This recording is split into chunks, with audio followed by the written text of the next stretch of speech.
Bienvenue sur le premier épisode de la Logos Historica avec Spiware. Bonsoir tout le monde. Je suis Aslo, votre host pour ce soir. Alors ce soir, nous allons parler d'une période qui passe particulièrement et que Spiware connaît mal, apparemment. Ouais, c'est vrai que je connais très peu de la Grande Croisade et du 30e millénaire. Moi, Exactement. je me base plus sur les jeux de figurines et je m'intéresse petit à petit au lore. Alors, nous allons commencer tout de suite. Et pour commencer, je pense que ça va être quand même assez important de remettre les choses dans leur contexte.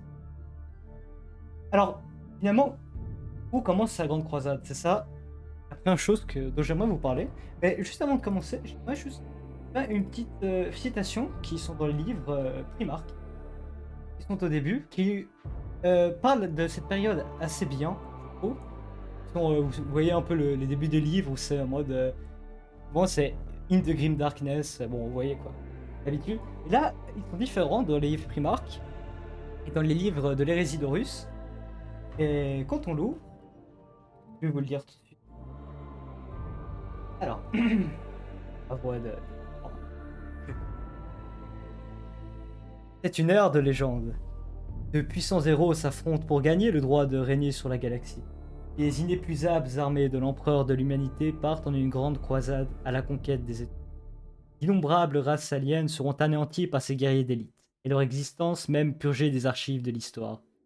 L'aube d'un âge nouveau s'élève sur l'humanité. Un âge de suprématie. Système après système sont ramenés sous le contrôle de l'empereur. Et d'étincelantes citadelles de marbre et d'or célèbrent ces nombreuses victoires. Et sur 1 million de mondes, des monuments triomphants sont élevés, à l'honneur des actions épiques des plus puissants de ces champions. Les plus impressionnants d'entre eux sont sans conteste les primarques, ou primarques, des êtres plus qu'humains à la tête des légions d'élite de l'impérium, de l'humanité. Impossible à stopper, ces formidables guerriers représentent l'apogée des expériences de l'empereur en matière de génie. Ils sont ses fils, et ils mènent vaillamment, campagne après campagne, les meilleurs guerriers que l'humanité ait jamais forgés. Les meilleurs que la galaxie ait jamais connus, les Space Marines. Chacun d'en- Chacun d'eux est capable de vaincre plus d'une centaine d'hommes ordinaires au combat. Nombreux sont les récits qui comptent les exploits de ces êtres légendaires. Les corridors du palais impérial sur Terra, aux tréfonds les plus éloignés de l'Ultima Segmentum, les batailles sont connues pour décider de l'avenir de toute la galaxie. Mais les âmes de ces êtres d'exception peuvent-elles rester à jamais insensibles au doute et à la corruption? Ou se pourrait-il que la tentation d'un pouvoir encore plus grand s'avère irrésistible, même pour les plus loyaux des fils de l'empereur? Et déjà, là ça vous met dans un mood assez particulier quand même, pour un début de livre, C'est vrai qu'elle est bien badass cette citation. c'est clair. C'est clair que ça... Alors, Vas-y. ouais. Alors pour rappeler, pour ceux qui savent pas, les primarques, c'est les fils de l'empereur qui ont certains pouvoirs et qui sont quand même assez puissants. C'est des sortes de demi-dieux, un peu. Voilà. Et puis pour les prochains épisodes, on en parlera sur chacun. Pour éviter ici que ça dure 4h30, on va quand même éviter ça. Et puis oui, du coup, comme il le disait Spiwar, c'est totalement vrai. Et les Primarques sont les fils de l'empereur. Bon, des fils génétiques. Il les a pas fait avec une femme, parce que bon, c'est l'empereur et ça va être assez compliqué vu sa taille énorme. Ah bah. Et puis, du coup, pour remettre un peu tout ça dans leur contexte, le, la Grande Croisade se situe juste après l'unification. Mais on va quand même retourner un peu avant ça. En gros, l'humanité, comme nous la connaissons maintenant, en 2021, continue son bonhomme de chemin, et à peu près, en l'an 20 000, l'humanité connaît un âge de gloire, vraiment de vraie gloire, on domine quasi toute la galaxie. On est puissant. Les autres races, telles que les Eldar, les orques, personne ne s'oppose à nous, parce qu'on est beaucoup trop puissants. Et là, d'un coup, il y a une révolte des machines, des IA qu'on a créées, et on se bat. Beaucoup. Et on prend très cher. On perd beaucoup de technologie. Et ensuite, il y a la longue nuit qui arrive, qui est en gros la naissance de Slanesh, et qui fera un gros bordel. sur les mondes humains seront tous séparés les uns des autres et qui tomberont tous dans une espèce d'air un peu bizarre où certains régressent, d'autres restent à peu près normales, mais ça reste quand même un gros bordel. Et on perd beaucoup de technologie. Et justement, l'unification, c'est l'empereur qui sort de sa cachette dans l'Everest et qui, avec ses guerriers génoforgés, qui sont les guerriers tonnerre, va réunifier Terra. On en parlera plus dans un prochain épisode, si ça vous intéresse, évidemment. Et du coup, on arrive à cette grande croisade. Il a fini de réunifier Terra. L'empereur a fini de réunifier Terra. Et il veut partir reprendre tous les mondes qui appartiennent à l'humanité. Voilà. Qui ont été conquis plutôt par l'ancienne civilisation humaine. Voilà, tout à fait. Merci pour la précision.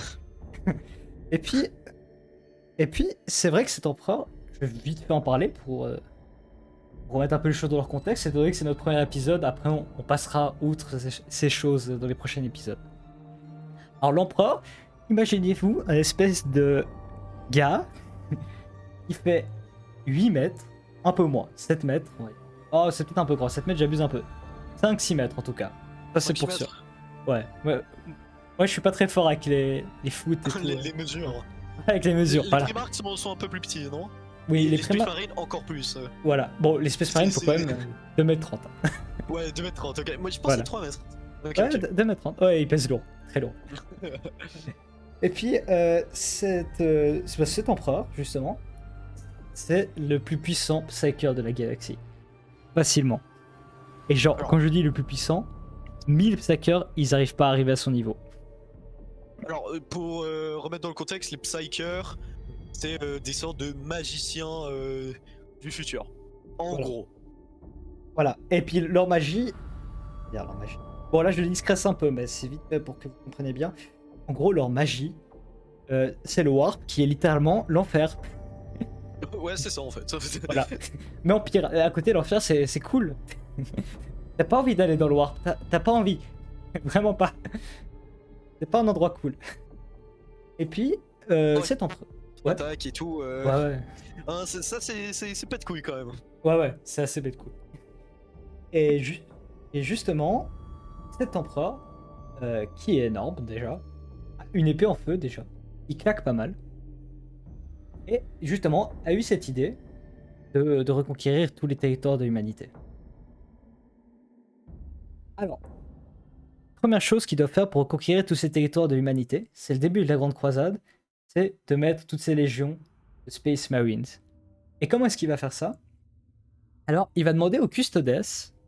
Du coup, les Custodes sont les gardiens de l'empereur. Littéralement, c'est ses gardes du corps. En fait, ce sont ses fils génétiques. Il les a créés lui-même. C'est des gars, ils font 3 mètres, ultra rapides. Ils sont plus grands que les Astartes. Ils ont des armures totalement plaquées or, ce qui est extrêmement cool. Et ils sont 10 000. On les appelle aussi les 10 000. C'est la légion de l'empereur. Et ils ont des lances, non? Avec un bolter au bout. Oui. C'est méga stylé. Extrêmement stylé. On est d'accord. Et justement, il chargera ces 10 000, ces Custodes, d'exterminer tous les guerriers tonnerres. Parce que les guerriers tonnerres, l'empereur les a créés seulement pour qu'ils prennent Terra.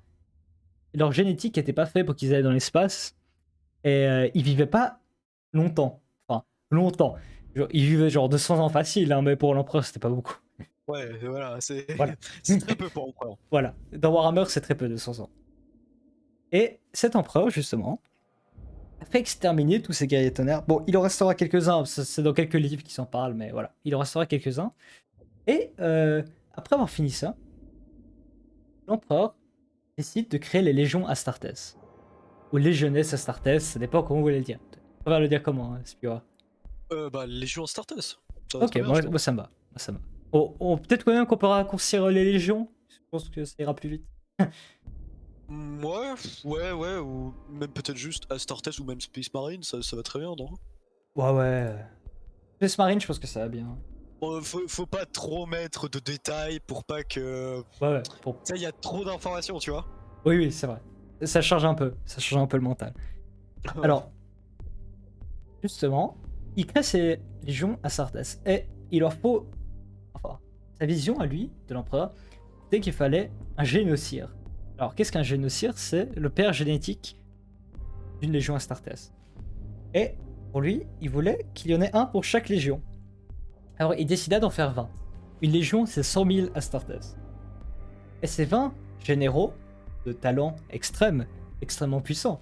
On parle quand même de gars, ils font quasi la taille de l'empereur, ils sont légèrement plus petits.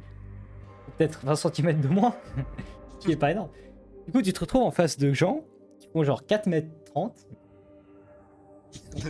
Ouais, 4,30 m, c'est facile. Ultra puissant. Quand je dis ultra puissant, c'est genre ils massacrent à la chaîne sans rien. Et il décida d'en faire 20 pour être les généraux de ces légions. Et chaque légion, chaque Astartes d'une légion, ses gènes, ce sont quasi les mêmes que ceux de son père. Bon, évidemment, il est plus petit, c'est logique. Sinon, ça va être un peu compliqué à avoir 100 000 gars Ouais, qui font. Ouais, à les différencier et tout, ouais, voilà. c'est. Voilà. Puis en gros, pour devenir un Astartes, je passe aussi là-dessus. En gros, il a pris tous les enfants des gens qu'il avait exterminés sur Terra. Des seigneurs de guerre qu'il avait battus. Il a pris ses enfants, littéralement, assez sympathique. Il les a pris, puis en gros, il leur a fait une chirurgie génétique. Voilà comment on crée les Astartes. Et les Astartes, ils ont une. Enfin, leur physique est assez spéciale. Ils ont 2 poumons. Non, 3 poumons, pardon. Les excuses. 3 poumons, 2 cœurs, un cortex cérébral amélioré. Du coup, ils réfléchissent beaucoup plus. Qu'un simple humain en fait. Voilà, c'est un plus loin. Et puis sa vitesse. Et c'est folle. Je vais mettre une petite image. En gros, c'est des humains qui petit à petit vont recevoir des sortes de boosts pour ensuite devenir des Space Marines et en fait c'est des surhumains. Ils ressentent même plus la peur. Ils sont overpétés, hein. Ouais, 3 poumons, clairement. 2 cœurs et tout. Enfin, Clairement. Ouais, ils sont clairement overpétés. Déjà, ils ont une vitesse de malade. Genre, tu lèves ton pistolet, le temps que tu le lèves, il t'a déjà pris la gorge, il t'écrase la gorge. Ils ont une force de malade, clairement. Alors voilà, là j'ai mis une petite photo une image de leur physiologie. Bon, désolé pour nos auditeurs qui nous écoutent qu'en audio et pas en image, mais en gros, ils ont les choses les plus importantes, c'est qu'ils sont énormes. Ils font 2,5 m. En tout cas 200 kilos, mais pas 200 kilos obèses, 200 kilos de muscles. Ouais, C'est ça. pur muscle pour défoncer du Xeno. Exactement. Et puis, en plus de leurs 3 poumons qui sont quand même pas mal, si tu leur coupes un truc, ça va très vite se suturer tout seul en fait. Ça, Ça je va savais pas, pas. ouais, ça va pas forcément se régénérer. Enfin, ça se régénère s'ils se prennent une balle. Et par exemple, imaginons dans le ventre, ça va se refermer et ça va se régénérer très Ça. rapidement. Du coup, ce qui les rend overpétés sur le champ de bataille, c'est pour ça qu'on peut voir dans certaines animations de Warhammer des, souvent des ultramarines, mais c'est avec tous les Space Marines, qui se font couper un bras et qui continuent de se battre. Et il n'y a pas de sang quasi. Enfin, il y a du sang au moment où ils se sont coupés le bras, mais ensuite c'est fini. Ce qui est overpété. Complètement. Ok, ça, je savais pas du tout, par exemple, tu vois. Ouais. Ouais. Puis ils ont aussi une autre habilité qui est un peu cheatée. C'est qu'en gros, s'ils mangent ta chair, ça passe bien. S'ils mangent ta chair, ils peuvent lire tes souvenirs. Du coup, Euh, c'est assez. what? Ouais. Ouais, en gros, c'est assez pratique. Ils en parlent pas forcément énormément dans les livres. Enfin, ils en parlent quand même assez. Parce qu'on a quand même 2-3 exemples d'Astartes qui font ça dans les livres. Mais en gros, ils mangent ta chair. Ils t'exterminent, ensuite ils mangent ta chair. Et ils pourront savoir où sont tes potes cachés. Putain. C'est pour ça que souvent, ils font pas de prisonniers, puis qu'en fait, ils t'exécutent direct parce qu'ils en ont rien à faire. Ils vont Ouais, juste bah ouais, manger ta chair. forcément. Bah ouais. Bah ouais. Puis ils vont pas perdre de Forcément, ils temps. bouffent ta chair, Hein. ils ont toutes les informations qu'ils veulent. Ouais. Ce qui Mais, est énorme. mais ça s'applique à tout le monde. Genre, si Tous bouffent les par exemple Space la Marines. chair d'un Primarch ou d'un autre Space Marine, Euh, ils peuvent avoir leur souvenir. Un autre Space Marine, oui. D'un Primarch, je n'ai aucune idée, car c'est jamais arrivé, mais Ouais, c'est je possible, je m'en pense aussi. doutais. Ok, ok. Évidemment, tous les primarques ont ses habilités et encore plus, mais ça, on en parlera dans les épisodes sur chaque primarque dédié. Ouais. Il y a Et, beaucoup de priarques, ça va faire long. voilà. Et puis, pour le début de la Grande Croisade, la première chose dont tu as besoin l'empereur, c'est de conquérir Mars. Car Mars, c'est le siège de l'Adeptus. Enfin, là, c'était pas l'Adeptus, du Mechanicum à l'époque. Et le Mechanicum, en gros, c'est des espèces de, ouais, de moines, clairement, qui adorent la technologie. Et en gros, c'est eux les scientifiques au 30e millénaire. C'est eux qui savent quasi tout. Du coup, l'empereur a besoin d'aller les conquérir, mais il n'a pas la puissance. Même avec tous ses Astartes, il n'aura pas la puissance de reprendre Mars. Mars est trop puissante. Mars, ils ont des titans. Des titans, c'est des espèces de gros bipèdes de 60 mètres de haut qui massacrent tout.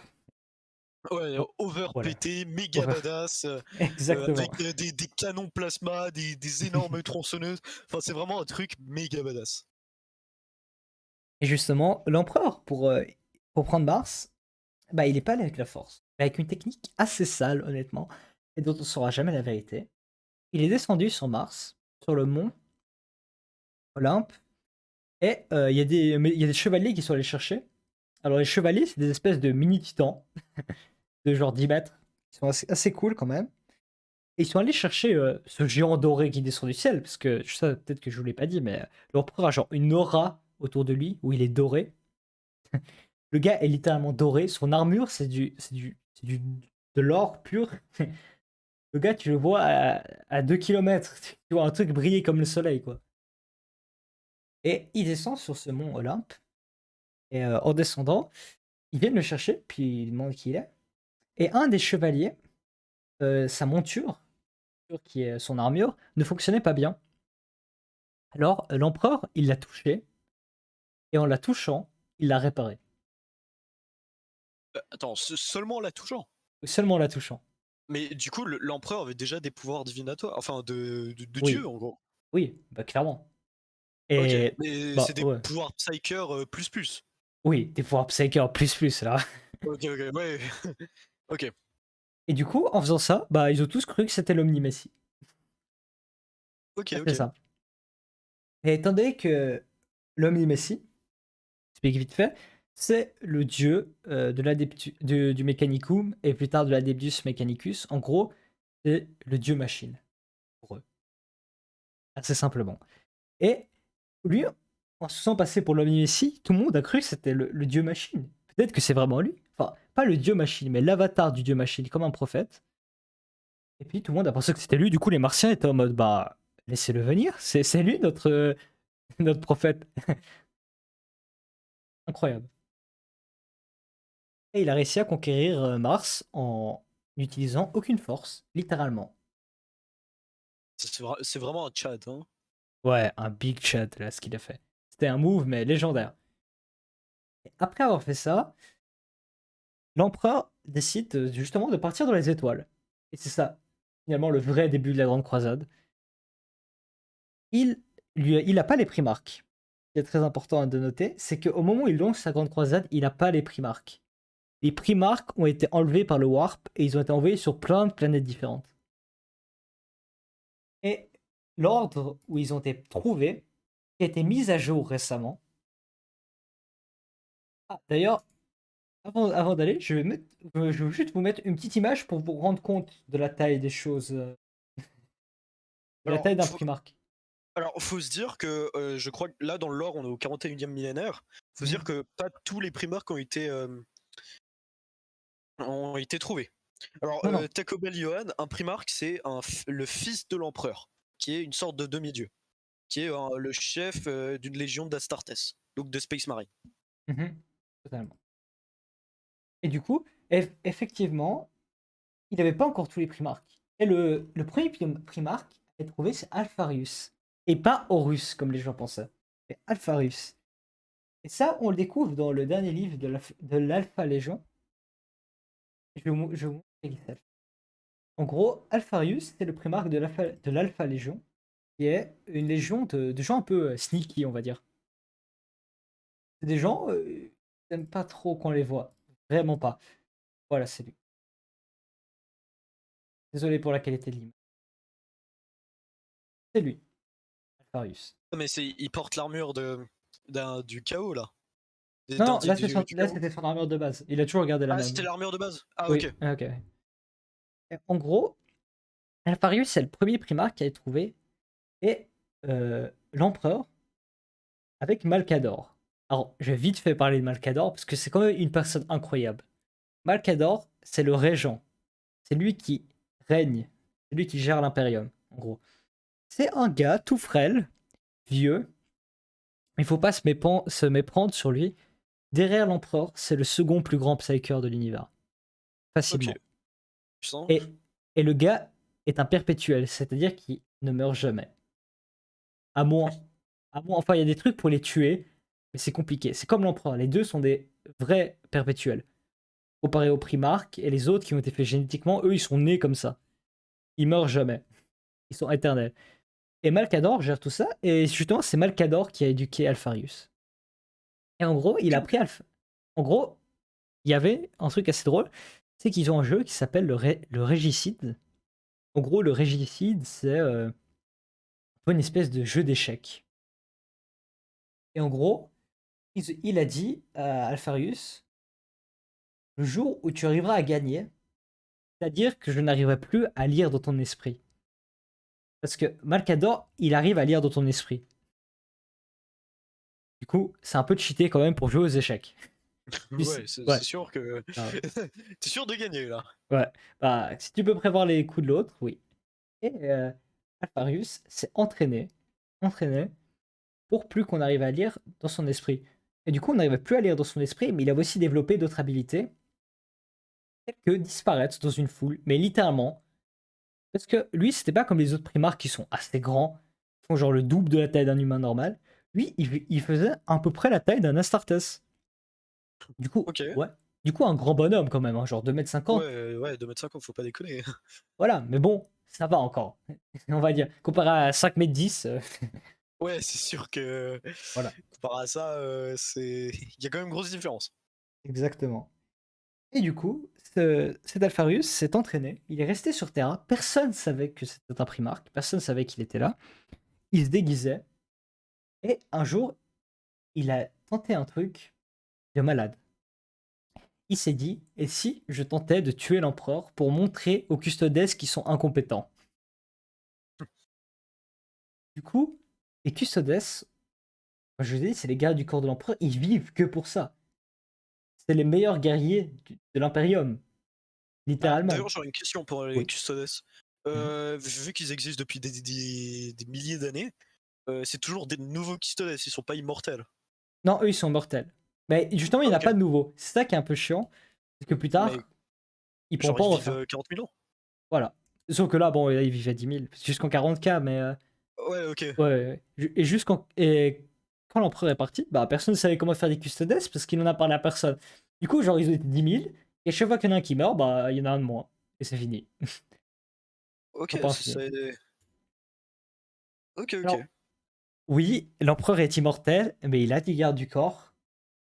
Et pourquoi est-ce qu'il a des gardes du corps? Déjà, parce que il est.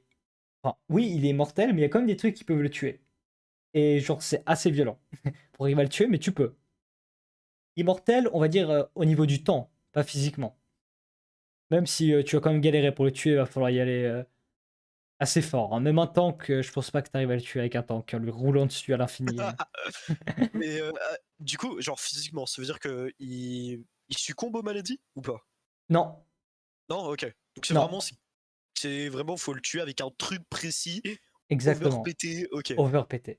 Faut vraiment aller très fort. Et du coup, ces gardes sont là pour ça. Et aussi, ouais, c'est... leur fonction est de garde, mais en vrai, ils servent aussi d'homme à tout faire, hein. Honnêtement, bon, t'en as un qui t'aime pas trop, puis tu veux le faire disparaître, tu t'envoies tes custodes. Il faut s'en occuper. Et ils font aussi fonction de diplomate, hein, ce qui est un truc de fou. Mais bon, Ok. on en parlera dans l'épisode sur les custodes. Alors, comme je parlais de Malcador. Ah oui, Malcador est genre complètement pété. Et, et Alpharius, quand il a eu cette idée, il en a parlé à personne. Et genre, il est parti à l'autre bout de Terra et il a réussi à rentrer dans le palais impérial déguisé en ouvrier. Euh, oui, et il a réussi à aller sur une plateforme d'armes d'un des murs du palais, d'une des murailles, et viser l'empereur. Et genre, il a activé le laser, tu vois, le petit red dot, tu sais, que t'as au bout des armes et tout, le petit laser pour Ouais, ouais. viser. Il l'a activé pile sur la tête de l'empereur. Et genre, l'empereur s'est tourné avec Malcador en même temps, synchronisé. Et genre, Malcador a regardé pile dans les yeux d'Alpharius. Et il a dit, finalement, il est pas si mauvais. Littéralement. C'est badass. C'est clairement badass. Et ils se sont regardés les deux, genre pendant 10 secondes. Après, Alpharius a désactivé le système d'armes et il est redescendu. Et justement, c'est pour ça que maintenant, les Custodes font un jeu, le jeu d'armes, je crois que ça s'appelle. Je ne me rappelle plus exactement du nom, mais en gros, ils envoient des autres Custodes, à peu près une dizaine, et leur but est de rentrer dans le palais impérial sans se faire repérer et atteindre l'empereur. Et après ça, après ce que Alpharius a fait, plus aucun Custodes n'a réussi à rentrer dans le palais impérial. Et du coup, si un Custodes n'arrive pas à rentrer, personne ne peut rentrer dans le palais impérial. Faut se dire, les custodes sont plus puissants et plus intelligents que les Space Marines, non? Ah oui, clairement. Ils sont. Ok. Ah, il y avait un Shield Capitaine, capitaine assez stylé, Mhm. assez puissant. Enfin, ils étaient 5 Custodes qui suivaient leur gars. Le primarque des World Bira, celui qui a commencé l'hérésie. Ça, on en parle après. Mais vite fait, en gros, littéralement, le Shield Capitaine a 1v1 un primarque. Et il a failli gagner. Et genre, il était tellement puissant que les autres Astartes ont dû se mettre à 8 sur lui, à lui tirer dessus pour arriver à l'arrêter. Et les autres Custodes étaient en train de faire un massacre. Ils ont tué 47 Wordbearers à 5. What the fuck? Du coup, je... imaginez un gars, il extermine 47. Là, ils étaient 5, mais en tout cas 10 à 15 Astartes. Les Astartes sont genre une armée à eux tout seuls, hein. Littéralement, ils peuvent. Ils défoncent une armée d'humains, hein. Mais 1000 humains, pour eux, c'est rien. Clairement. Pour eux, Ouais, 1000 humains, vraiment. c'est de l'eau. Ouais. Ouais, ils peuvent écraser un humain rien que en, en pressant avec leurs mains, hein, vraiment. Exactement. Et puis là, t'as un Custodes. Pour leur puissance, le gars, il est 1v10 facilement des Astartes. Et il y avait même, je retrouver son nom exactement, le capitaine des Custodes de l'époque, qui était du coup le garde personnel de l'empereur. Et c'est le capitaine général, on l'appelle comme ça. Et en gros, non, c'est pas Valoris. Je vais ça tout de suite. Et en gros, ce gars a littéralement battu tous les primarques en 1v1. Wow. Putain, Voilà, il déconne pas. exactement. Et son nom, c'était. Son nom, c'était. Ah oui, Constantin Valdor, voilà, exactement. Et ce gars est littéralement le gardien de l'empereur. Mais bon, on a un peu discrécé de la Grande Croisade, mais c'est pour revenir mieux sur le sujet. Alors, maintenant que leurs armées sont faites, finalement, ils ont aussi des humains, hein, des armées d'humains. Il y a genre 11 millions de gardes impériaux avec eux. Bon. Enfin, à l'époque, Oh, ça même s'appelait pas la plus. garde. Ouais, un peu plus. Mais là, ça s'appelait pas la garde impériale. Ça s'appelait l'Auxilia Solaris. Et après, plus Ok. tard, elle deviendra la garde impériale. Au début, ça s'appelait Alors, l'Auxilia Solaris.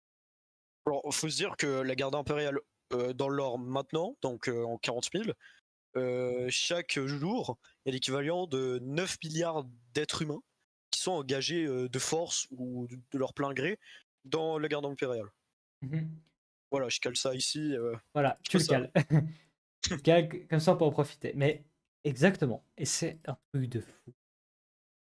Juste rien que d'y penser, à 9 milliards de gens, mais ça, c'est en 40 000. Mais même en 30 000, Ouais. tu pars quand même avec 6-7 millions de soldats, hein.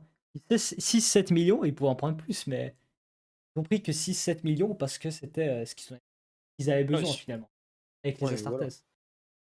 C'est ce qui sont complètement pétés. Mais, du coup, ils partent tous, et ils vont chercher, et ils trouvent le premier primarque sur Chtonia, à Horus. Ce fameux Horus. Et à votre avis, enfin, je pense qu'aujourd'hui, si ça s'appelle les résidus russes, c'est qu'il y a bien une raison. Alors, je trouve ce Horus, d'ailleurs, l'image de lui, qui est très badass. Même si en vrai, on l'imagine pas forcément comme ça.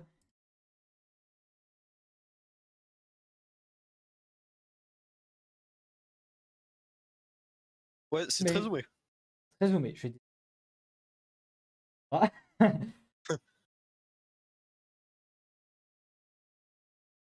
Mais, alors, c'est pas moi, je m'attendais pas forcément à ce qu'il ressemble à ça. Euh, il est un peu, comment on dit ça? Un peu trop chauve. Ah, il est chauve. Il est chauve. Attends, je Bah, vais te montrer. bah c'est une hérésie d'être chauve. Il ressemble à ça. Alors, Il est chauve. ok, alors moi je l'imaginais mais vraiment pas du tout comme ça, hein. Mais Moi c'était non un plus. Space Wolf avant ou? Non, non, non, non, c'est les Luna Wolf en fait. Ok, ok. Et du coup, bah, ils ont aussi des peaux de loup. Ok, ok. Les primaires. Et lui, ouais, bah voilà. Voilà à quoi ressemble Horus. Moi aussi, je m'attendais pas du tout à ce qu'il ressemble à monsieur propre. Ouais, ça c'est gratuit. Mais bon. Et c'est vrai que. Et du coup, ce Horus sera plus tard maître de guerre. Et qui finira par faire les résidus russes, mais ça on en parle plus tard. Et c'est un général de fou. C'est l'un des meilleurs généraux de la galaxie. Bah, en fait, les Primarques ont été créés pour être les meilleurs généraux de la galaxie, mais lui, c'est le top du top que tu peux avoir. Il a des tactiques de malade, il gagne quasi toutes ses batailles. C'est vraiment un niveau au-dessus, on va dire. Avec très peu de pertes, hein. C'est ça sa force en fait. C'est qu'il a très peu de pertes. Ouais, Et c'est puis, puissant. voilà. Puis on voit qu'il s'est un peu inspiré quand même de César, hein. Ouais, c'est vrai. Mais là, c'est un autre César de Fallout New Voilà, Vegas. voilà. Ouais, c'est vrai qu'il y a une petite inspiration César, il y a un petit côté César Ouais, un roman. peu, ouais, voilà. Voilà, ouais, C'est avec la côte de maille, le ouais, truc ouais, rouge et le truc de exactement. loup, ouais, Ouais, c'est ouais, clairement roman. clairement. Il y a une petite inspiration là. Oh, je suis sûr qu'il ne veut pas trop en parler Game Workshop. Puis, c'est le premier Primark à être retrouvé. Et il est sur Ctonia. Ctonia, je sais pas comment ça se prononce, c'est horrible comme nom. Et en gros, c'est un monde ruche. Alors, en gros, les mondes ruches sont des espèces de. Imaginez New York sur toute une planète entière. Voilà un monde ruche. Oh, c'est même pire. C'est pire, c'est pire. Ouais, Et- ouais, faut dire vraiment, l'univers de Warhammer 40 000 est vraiment assez sombre.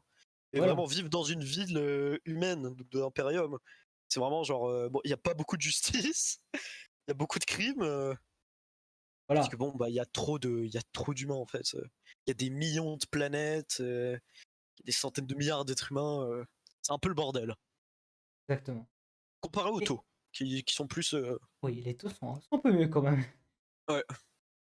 Alors, sur sa planète, Ctonia, on va parler vite fait, vite fait sur chaque. Oui, l'Inde a la taille d'une planète, clairement. Ouais, ouais, c'est ça. En gros, ce monde, Ctonia, de la merde. Littéralement. C'est un monde ruche. Il y a des gangs partout. Les gars, ils veulent juste te massacrer. Mais bon, c'est dur Oh, de massacrer un j'ai envie. primarque. Bon, une journée normale, je suis en monde russe, j'ai envie de te dire, hein. Voilà. On est normal pour moi. C'est un monde ruche. Pour moi, je sais pas que c'est comme ça pour vous non plus. Parce que si votre journée se passe comme. Imaginez, vous arrivez à Londres, vous vous faites planter un couteau dans le dos. Voilà. Ouais, c'est ça, Voilà. c'est ça, ouais. Ouais, ben, c'est un truc de fou. Clairement. Et c'est là qui recrutera, c'est Luna Wolf sur Ctonia. Même s'il s'appelle Luna Wolf, on sait pas pourquoi. J'ai jamais compris pourquoi il s'appelle Luna Wolf et que le gars les recrute sur Ctonia. Au moins les autres, il y a une certaine logique dans le nom qu'ils ont, mais là, lui, il n'y a aucune logique, littéralement. Alors voilà, à peu près pour le premier primaire. Mais il Ah, y a vraiment aucune logique dans n'importe quel livre, ils expliquent pas pourquoi Luna Wolf. non, Enfin, en gros, ils aiment bien tout ce qui a trait avec le soir. Genre vraiment, en fait, je pense que c'est un rapport entre les loups et la pleine lune. C'est pour ça qu'ils sont appelés Luna Wolf. C'est ma théorie personnelle. Ok, ok. Ce qui fonctionne assez bien. Et puis, en gros, voilà, pour Russe. On va passer très vite sur lui. On reparlera plus tard énormément de lui. Vous allez pas l'aimer. Ou l'adorer peut-être. Bah, l'hérésie d'Horus, c'est sûr qu'on va parler Voilà. de lui. Et puis, il y a eu deux autres primarques, dont on ne connaît rien, si jamais, qui ont été effacés des archives impériales, et on ne connaît vraiment rien de ces primarques. C'est pas du lore ou que ça, c'est vrai, il y a rien. Genre, c'est juste dit qu'il y a deux autres primarques, ils ont été exterminés, fini. Réglé. Trop de travail Ensuite, pour Game Workshop. voilà, trop de travail pour. Et Horus, quand il arrive sur Terra, c'est vraiment la grosse fête. Alors, ensuite, il y a Lehman Russ. Ce Le GOAT. fameux Lehman Russ. Si je crois que je me trompe pas d'ordre. Mais c'est pas grave, si je me trompe d'ordre, je vais pas tout faire dans l'ordre. Trouver. Qui trouve, enfin, les primarques. Sinon, ça va être un peu chiant. Oui, personne va se retrouver avec qui et qui. Je vais essayer d'aller un peu dans l'ordre des connus aux moins connus. Voilà une image de lui. Lehman Russ. Lehman Russ pèse dans le game. Ouais, c'est vraiment c'est le GOAT Voilà, des, des Space Marines. c'est clair. Alors, Lehman Russ est trouvé sur une planète qui s'appelle Fenris. Et Fenris, c'est pas une planète où vous avez envie de vivre. Elle est horrible, littéralement. Il fait froid, mais quand je dis qu'il fait froid, il fait genre moins 100 degrés. C'est des grandes étendues. La planète est plus grande que Terra, que la Terre. À peu près deux fois sa taille. Oh, Et- putain, quand même. ouais, et c'est assez grand. Et c'est tout vide, c'est que de la glace. Et genre, les gens vivent en tribu là-bas.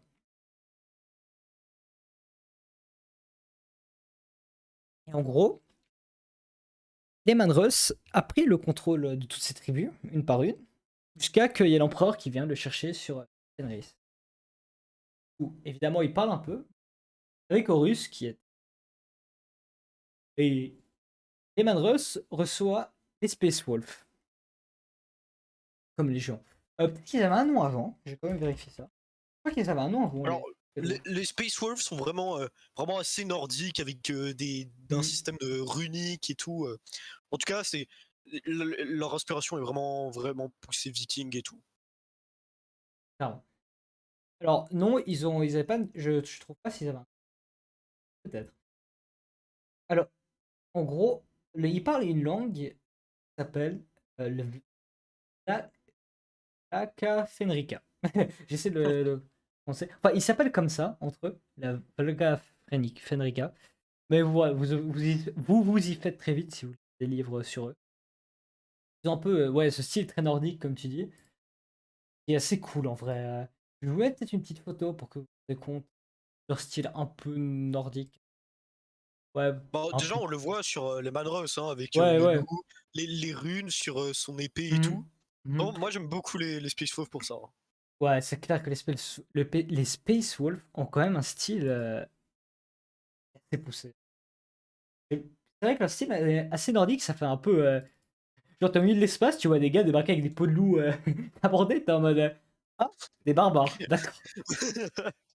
Faut se dire aussi, ils sont très camaraderie, Voilà, ouais. bière et tout. Ouais, ouais. Et ils ont une boisson.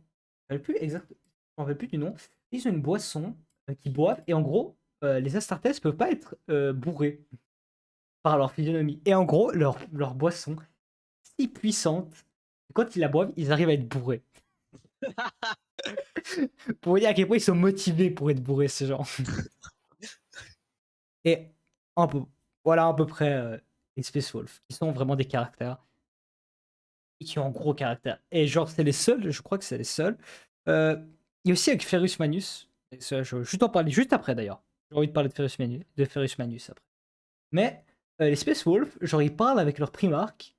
Je pense que c'est les seuls qui osent le contredire. Enfin, qui font plus que le contredire. Genre, vraiment, c'est conseillé, même pas c'est conseillé, même juste les Space Wolves soldats, normaux, les gars, ils se tapent des accolades avec le Primarque, comme ça. Où ils lui font des blagues, ou ils l'insultent, ça n'a aucun sens. Genre, moi, j'arrive jamais à m'y faire, mais Ouais, mais c'est vraiment très camaraderie et tout. voilà, extrêmement calme. Et en gros, ils sont en brigade, qu'ils appellent ça des meutes. Bon, il faut bien coller avec le. Ah, ils aiment bien les loups quand même. Bah, c'est très nordique, hein. Ouais. Fenrir, le dieu loup, Ouais. la mythologie nordique et tout. Mhm. C'est clair. Et ensuite, alors on va avoir Ferus Manus, la main de fer. Alors pourquoi est-ce qu'il s'appelle la main de fer? Parce que littéralement, sa main est de fer. En fait, c'est un alliage de métaux extraterrestres qui s'est collé à son bras et qu'il a jamais réussi à enlever. Alors, ici, voilà, il est là. C'est le gros gars devant. Lui Alors, aussi, on c'est voit un pas. tueur dans l'or. Ouais. On voit pas forcément parce qu'il a ses gants là. Mais en gros, ses mains sont faites de métal liquide. Et genre, ça dérange tout le monde. Et ça l'énerve lui parce que les gens font que de regarder ses mains depuis tout petit. Et lui, il vient. Alors, Ferrus Manus vient d'un monde. Merde, on pourrait littéralement dire. Et son nom, j'ai juste trouvé. Voilà, Médusa. Alors, Médusa, c'est pas forcément qu'elle est froide la température, mais avec les vents qu'il y a. Alors, Médusa a une. C'est venteux là-bas. Genre, c'est tellement venteux que ça écorche les armures des Space Marines Ah, là-bas. bon? Ouais, tellement le vent est Ah ouais, puissant. c'est. Ah, d'ailleurs, sur l'image, on voit un peu qu'il a les avant-bras Ouais. métalliques d'ailleurs. Ouais, ouais, on voit un peu. Ouais, bah en fait, ouais, c'est ça. En fait, en fait, on dirait son armure, mais non. Le bout de ses bras sont en métal liquide. Et puis, passons à la suite, parce que bon, Horus Manus, on va en parler bien, bien vite. Encore. Ouais. Je passe un peu plus vite sur les autres primarques. Là, je parle vraiment des primarques importants pour les Résidorus. Enfin, ils ont tous c'était un peu important, mais il y en a. On va Ouais, mais eux sont, je pense, top tier. voilà, on va dire les top tiers. Euh, je vais peut-être. Oh, bon, on va peut-être passer sur Rogaldorn, qui est un peu un mème. Ouais, pas vous mentir. Parce que ce gars est ultra froid. Alors, je vais vous mettre une petite Rogaldorn. Et en vrai, il a un certain style, hein. Petit style. Et c'est tout de suite. Et c'est le primarque des Imperial Fist. Les points de l'Empire. L'Imperium. C'est un peu. Les Imperial Fist s'occupent essentiellement des sièges, si je me trompe pas, non? Exactement. Et des constructions, des forts. Beaucoup. De base, Construction et fort. pendant 30 000, c'était pardon, les fils de Perturabo, je ne me rappelle plus leur nom. Les fils de Perturabo, les Iron Warriors, qui étaient des sièges, en fait, des machines de siège, littéralement. Qui étaient faits pour faire des. Voilà. Je viens de le Bon. mettre. Alors, voilà, il pèse quand même. Ouais, là, il a de la prestance, hein. Voilà, il a de la place. Et il vient de Inuit. C'est littéralement le nom. Alors lui, il a plus de chance parce que Inuit, on va dire que c'est un monde plutôt tranquille. C'est pas un Tranquille. monde ruche ou quoi? Non, en fait, non, le petit problème, c'est qu'en fait, elle est bloquée. La rotation de la planète est bloquée sur un sens. C'est-à-dire qu'en fait, le Soleil n'éclaire qu'une partie de la planète. Toujours la même. Ok. Du coup, ils n'ont pas de jour et nuit, en fait. C'est toujours la même chose. Mais ils arrivent à vivre ou. Ouais, ils arrivent à vivre. Bah, c'est juste que c'est un peu chiant, quoi. Et Mais puis, du coup, le temps passe différemment pour eux ou. non, non, bah, c'est juste qu'ils n'ont pas de jour et nuit, en fait. Du coup, genre, c'est un peu arbitraire le temps pour eux. Ok. Mais sinon, à part ça, elle est stérile, mais il n'y a pas de choses folles dessus. On peut vivre assez tranquillement par ça. C'est pas un truc. Elle est froide un peu, mais bon, pas autant que Fenris. Bon, elle est froide, pas autant que Fenris. C'est comme genre un bon 40, Ouais, mais. ouais, voilà, c'est ce que j'allais dire. Ouais, on va dire dans Warhammer, ça va. C'est agréable. Agréable. Pas forcément, mais c'est plus agréable qu'un monde mort. qu'un Death Ward. Ouais. Et puis, lui, il dirige les Imperial Fist, qui est l'une des légions, l'une des meilleures légions, clairement. Ils ont, en fait, Rogadon, la particularité qu'il a, c'est qu'il ne ment quasi jamais. Genre, il est stoïque et froid. Et c'est assez drôle, en fait. C'est pour ça que c'est devenu un mème. Mais en vrai, si on lit les livres de l'hérésie d'Horus, puis du siège de Terra, il est assez agréable quand même comme personnage. Parce que, genre, quand les autres vont paniquer ou s'énerver et tout, lui, il reste toujours calme, froid, il réfléchit toujours bien. Parce qu'il a la meilleure solution possible pour éviter qu'il y ait tout qui lui arrive dans la gueule. Alors, ensuite, on a le choix là. Est-ce qu'on va parler de Papa Smurf ou pas? Ah, Alors, c'est comme tu veux. Moi, j'ai pas conscience de c'est Papa Papa Smurf. Smurf. Alors, c'est Robot de Guillimard. Ok, oui. Bah, si tu veux, on peut en parler. Alors, on va parler de Robot de Guillimard parce qu'il était quand même important, mais Robot de Guillimard, en gros, tout le monde l'appelle Papa Smurf. Pourquoi Papa Smurf? Parce que les Ultramarines, la légion qu'il a, il l'appelle les Papa Smurf. Les Smurfs, pardon. Parce qu'ils sont bleus. Alors, je vais vous montrer tout ce qu'il faut. Et Alors, en les gros, ultramarines, c'est un chapitre parmi tant d'autres marines. Mais je crois que au c'est le plus 40e répandu. millénaire. Au 40e millénaire. Mais au 30e millénaire, c'était la légion avec le plus de membres. Littéralement. Ils avaient, je crois, ils étaient autour de 160 000. Et en gros, ce qu'on disait, c'était que les deux légions qui sont jamais apparues, les deux primarques qui ont été effacées des archives impériales, ils ont rejoint les ultramarines en fait. Voilà la vérité. Et c'est pour ça que les ultramarines sont autant. Je vais mettre une petite photo de lui. Je vais essayer de prendre une badass quand même. Mais je crois qu'il y a une figurine sur lui. Oui, il y a une figurine. Parce que, Ouais, c'est badass. oui, parce qu'il a revécu au 40e millénaire. C'est le Ouais. seul primarque actif. Ok, attends. Ah, Bah, voilà. presque comme, bah, comme la figurine en fait. Voilà. Alors, regardez ce beau visage. Tout cas, ce beau visage carré, magnifique. Là, on a aussi une petite touche un peu romaine, un peu empereur Ouais, romain. ouais, c'est ultramarine, il y a ça, je trouve. Genre Ouais, avec ouais. les glaives, Mhm. les couronnes de je sais plus quoi. Ouais, ouais, Il y a souvent ça. exactement. Les couronnes de laurier. Voilà, j'ai trouvé le Voilà, mot. merci. Exactement. C'est vrai qu'ils ont un style un peu. Et puis leur façon de se battre est un peu en mode légion romaine, en fait. Ils ont. Tout est très organisé, logistiquement. Gilliman est l'un des meilleurs stratèges avec Horus de la galaxie. Littéralement. Le gars, c'est un master, un pro master. Il a fait des masterclass à chaque fois qu'il fait de la logistique. Le gars, il peut tout faire. Il peut tout faire. C'est un bureaucrate de fou. Le gars, il a littéralement créé son propre empire dans l'Imperium. Putain. Alors qui a été appelé l'Imperium Secundus. C'est passé pendant l'hérésie d'Horus, mais il a littéralement fait son second Imperium parce qu'il pensait que l'Imperium était tombé. Ah, ok. Mais sinon, il vient de Macragge, qui est, qui fait partie de la capitale du Segmentum Ultima. Et c'est la capitale du secteur d'Ultramar. Et en gros, le sous-secteur d'Ultramar, c'est ça son petit empire à lui en fait. Et en gros, t'as envie de vivre là-bas. C'est ultra cool de vivre là-bas. Ah C'est ouais? bien. Ouais, parce C'est le qu'en meilleur gros, endroit pour vivre. voilà, je pense que c'est un des meilleurs endroits pour vivre. C'est pas pollué, c'est beau, il fait 23 degrés sur Macragge.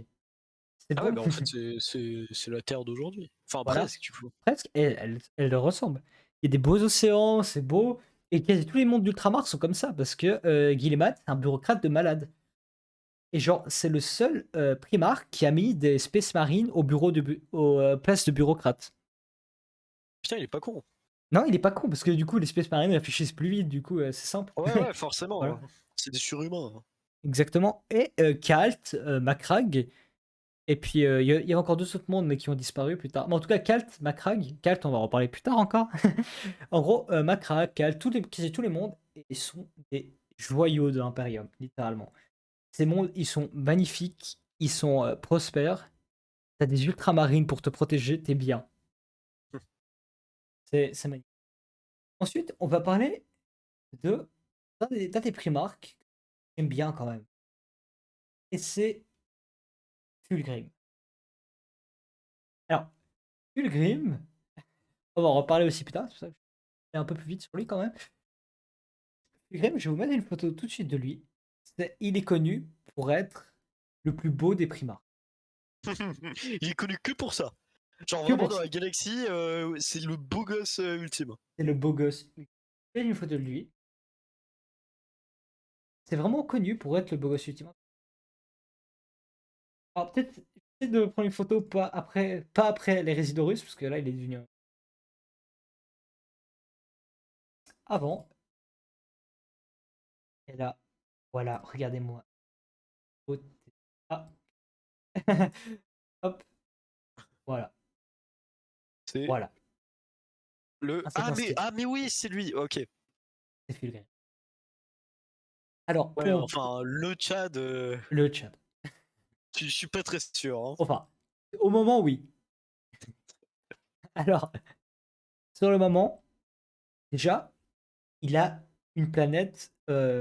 Enfin, c'est l'un des seuls primates qui est né sur une planète aristocratique, on va dire. En gros, il est né sur Chimos. Et en gros, Chimos, c'est une planète assez industrielle. C'est quasi un monde ruche, en fait. Mais comparé aux autres mondes ruches où Horus est né, Octonia, où lui, il a pris le pouvoir, genre en exterminant tout le monde et puis en les matant. Comme n'importe qui le fait. Chimos, lui, il a pris. En fait, c'est un monde minier. C'est un monde minier qui a quand même un demi-milliard d'habitants. Et lui, Grimm a pris le pouvoir, en fait, avec sa beauté, littéralement. Avec de la diplomatie, sa beauté. Il a fait des. D'ailleurs, c'est l'un des seuls primarques qui s'est marié. Peuvent le savent. Il s'est marié. Bah, ils ont le droit de se marier d'ailleurs. Oui, mais bon, voilà, quand tu fais 5 mètres, c'est un peu compliqué au lit. Oh, c'est vrai. Alors, oui, c'est l'un des seuls Primark. En fait, il s'est marié, il en avait rien à foutre. Hein. Comme il le dira plus tard dans le livre Primark, il n'avait rien à foutre de l'amour et tout. Mais juste pour prendre le pouvoir, il a fait des mariages diplomatiques, il a fait des assassinats, il a manipulé des gens. Vraiment, c'est le genre de Primark qui n'utilise pas forcément la force pour prendre le pouvoir. Ok, ce qui est rare quand même dans l'univers de Warhammer. Et puis, c'est l'un des seuls qui rigole quand même pas mal avec ses soldats. Pas comme Russ qui rigole en mode on a massacré 500. Mais genre, voilà, ils sont des blagues genre de gens cultivés. Alors, euh, il adore l'art. Vraiment, il adore l'art. Et il encourage les Emperor's Children, à, à pratiquer l'art. La peinture, la musique et les duels. Parce que pour lui, c'est une forme d'art. Et en gros, les Emperor's Children sont des artistes de fou. Ils font les plus belles peintures, ils ont les plus belles armures. Les gars, ils sont les meilleurs duellistes de l'Imperium, littéralement. Il y avait un exemple, c'était Aknat, qui avait été détaché aux Iron Hands de Ferrus Manus. Et le gars, il a fumé toute la Légion. En 1v1. En 1v1, en duel, il a fumé tous les capitaines, tout le monde. Et au bout d'un moment, Ferrus Manus l'a défié en duel. Et le gars a quand même tenu 3 minutes contre un Primark. Jusqu'à Ah, que Ferrus. Ouais. Alors, les Emperor's Johan. Children's, Putain, quelle heure à c'est dire. pas des, c'est pas des Primarques. Non, C'est non, non. Non, non, d'autres c'est. enfants. Voilà, Ou c'est c'est des juste on les appelle comme Astartes. ça. C'est des Ok, Astartes. ah, ok, ok. En gros pourquoi on les appelle comme ça? Parce que avant que Fulgrim prenne la tête de leur légion, d'ailleurs, qui a été l'une des légions avec le moins d'Astartes, parce que quand il a eu la légion, ils étaient genre 600. Du coup, assez sympathique pour un Primarque d'avoir 600 soldats avec lui, alors que les autres en ont genre 100 000. Mais bon. Mais ils valent beaucoup, ces soldats. Et en gros, ils s'appellent les Emperor's Children, parce que en gros, l'empereur est en visite sur un. Et il y a un gars qui a fait un attentat sur l'empereur. Et les Ok. Emperor's Children, ils étaient avec lui, et les gars se sont jetés devant le tir de laser pour le dévier. Et puis le gars est mort, l'Astartes.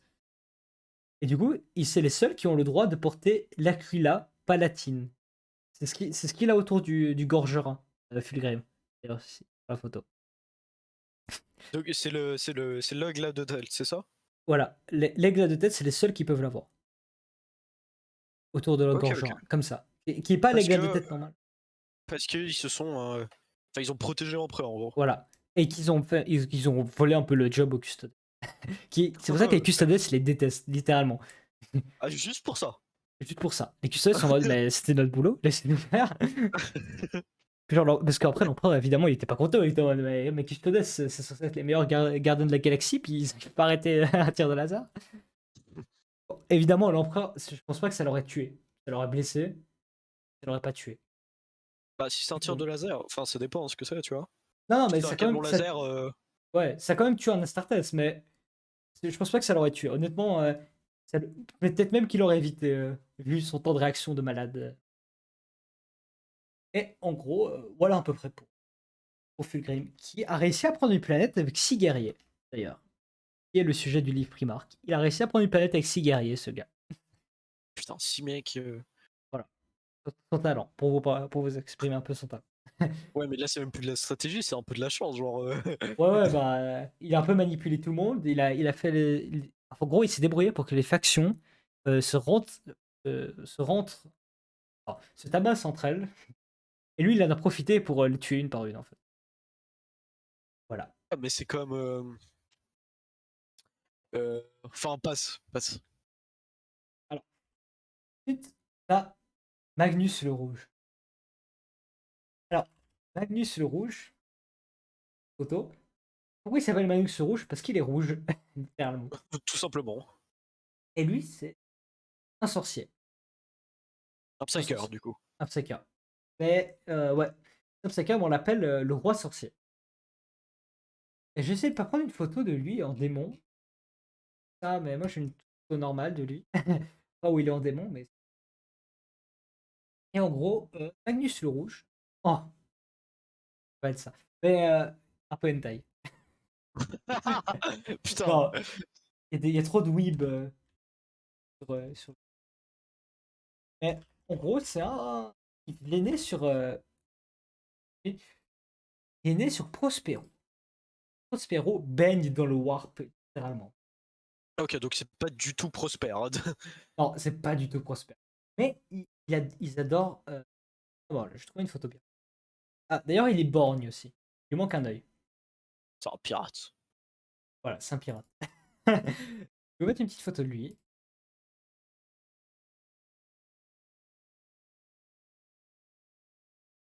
Alors, en gros, sur Prospero, ils adorent la recherche. Vraiment, c'est des érudits là-bas. Et lui, il va baigner comme ça dans toute son enfance. Voilà, le voilà. Oui, il est rouge. C'est un peu bizarre. Mais ils sont tous rouges sur la planète. Non, non, il n'y a que lui. Est-ce que c'est à cause du warp? Sûrement, Ok. ça fait Et possible. donc là, c'est vraiment 30e millénaire. Voilà, c'est 30e millénaire. Enfin, 31e du coup. 30e. Ouais, 31e, pardon. Ouais, 31e. Ouais, Ouais. ouais, ouais. Mais bon, Voilà, on a compris. on a compris. On s'est compris. Et ce Magnus est l'un des psychers les plus puissants. Je pense qu'il est au même niveau que Malcador. Et l'empereur le kiffe, littéralement. Et ce petit Magnus, enfin, ce grand Magnus, parce que c'est l'un des primarques les plus grands, est Combien très de imbu. mètres? Je crois qu'il fait 5, normalement, c'est marqué, mais c'est toujours en foot. Ah bah oui, forcément. Mais en gros, en gros, c'est tellement puissant, son aura de Psyker, que en fait, il a un œil au milieu du front. C'est Ok. Goliath, le truc.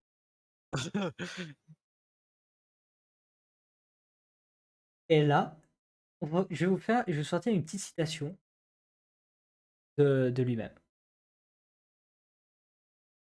Le jour devient nuit, la lumière est sombre, nous sommes les messagers de la mort. Voilà la première chose qu'il a dit en voyant sa légion. Qu'est-ce quand même. Bah, après, on va reparler de lui, évidemment, pendant l'hérésie d'Horus, pendant une grande partie. Il va apparaître beaucoup plus tard.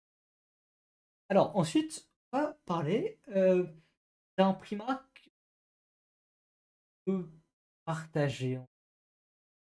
C'est Perturabo. Perturabo, euh, il vient de Olympia,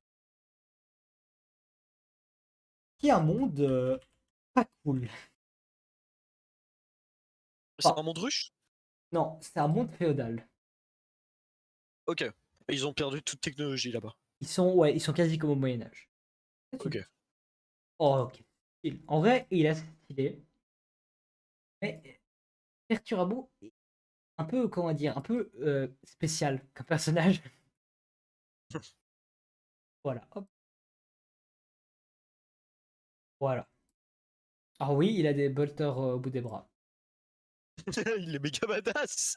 Putain, son armure, c'est une armure Terminator, non? Ouais. Alors, en gros, il déteste Rogaldor. Ok. Pourquoi? Parce que Perturabo, en fait, il adore construire des trucs. En fait, il a un pouvoir, c'est genre, il regarde une chose, et juste après, il sait la faire. Comme Ok, Ferus putain. Manus, mais moins poussé que Ferus Manus quand même. Mais lui est quand même assez cheat. Ok. Et il réfléchit extrêmement vite. Extrêmement. En fait, un génie stratégique aussi, mais sa façon de gérer sa légion, je vais l'expliquer assez rapidement. En gros, c'est on ne ploie jamais. En gros, il ne ploie jamais. En gros, il va jamais se rendre. Il va jamais rien faire. Et je vais même vous donner une petite citation de lui pour mettre un peu dans l'ambiance. Les remords sur l'âme, comme la rouille sur le fer, tous deux les dégradent et les consument, les rongent et s'y infiltrent, jusqu'à dévorer enfin le cœur et la substance même du métal. Si le monde entier vous déteste et vous croit mauvais, tant que votre conscience vous absout des remords, vous ne serez pas sans amis. Alors, le gars, en gros, Olympia, c'est un monde féodal. Et puis, il a été euh, adopté par le roi, une des cités principales d'Olympia.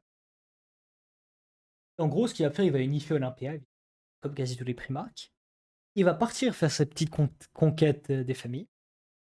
Quand il va revenir sur Olympia, il va recevoir un message venant d'Olympia, comme quoi Olympia s'est rebellé contre l'empereur. Il va s'énerver, il va rentrer sur Olympia, il va faire réunir tous les rebelles, et il va tous les exécuter.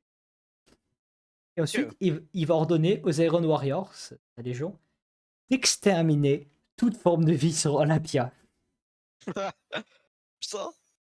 Et sa sœur adoptive, qui était l'une des rebelles, il l'a retrouvée et il lui a brisé le cou. Ah oui, genre, il y a même pas de. Putain, ça devait être sympa les dîners de famille entre eux. Ouais, ça devait être sympa. Alors voilà pour Perturabo. Ensuite, nous avons un personnage que j'aime énormément. Lyon L. Johnson. Alors Lyon L. Johnson vient de Caliban. Alors, je vais mettre une petite. Lyon L. Johnson est quand même assez lourd, hein. Il y a selon euh, Ross, Eman Ross, Lyon L. Johnson a une prestance d'empereur, selon lui. Enfin, sa façon de se tenir, de parler, c'est comme l'empereur en fait. Et il a vraiment genre une façon, genre il t'impose sa volonté, il en a rien à foutre. Il te regarde, il fait, c'est moi l'empereur ici. Et même Russ dira même que si l'empereur n'avait pas été là, Lyon et Johnson auraient clairement pu gérer l'impérium. Parce que les autres, euh, ils ont tous un peu leur spécialité et tout. C'est peut-être des génies stratégiques, tactiques, un magnifique administrateur au bout de Guillimard. Mais ok, ils ont finalement cette prestance qu'a Lyon et Johnson. Ils sont tous un peu, comment dire ça, tous un peu imbus d'eux-mêmes et tout. Mais Lyon et Johnson est vraiment au-dessus du lot, on va dire. À mon avis. Voilà, le voilà. Ah oui, il pèse. Et il est magnifiquement. Ah, c'est Dark Angels. Voilà, c'est le primarque des Dark Angels. Lui, il est méga badass. Il est Du peu que badass. je connais, il est méga badass. Clairement. Alors sur Caliban, en gros, Caliban est une planète forêt. En gros, il n'y a que des forêts dessus. Et lui, ce qu'il va faire, Lionel Johnson, c'est qu'il va aller chasser des démons du Warp dans la forêt de Caliban. Tout jeune. Et genre, Caliban, c'est un peu. Comment on dit ça? C'est un peu. En fait, c'est clairement un monde féodal, hein. Ok. Il y a des ordres, en gros, des ordres de chevaliers qui, justement, chassent ces espèces de trucs chelous dans la forêt, ces démons du Warp. Mais eux, ils avaient un autre nom pour ça. Et en gros, ils ont tous des ordres chacun. Puis le but de ces ordres est de défendre la population, les monstres de la forêt. Et lui, il va prendre la direction d'un de ses ordres avec son ami Luther, qui sera son second. Quelqu'un qui se rebelle contre Joel Johnson. Et en gros, Johnson va reconquérir Caliban. Et l'empereur, quand il va le trouver, il va trouver un guerrier de malade. Et genre, l'empereur va parler littéralement genre 10 minutes avec Joel Johnson. Il va lui expliquer sa vision du monde et tout. Et Joel Johnson va clairement lui dire: Vas-y, je viens avec toi.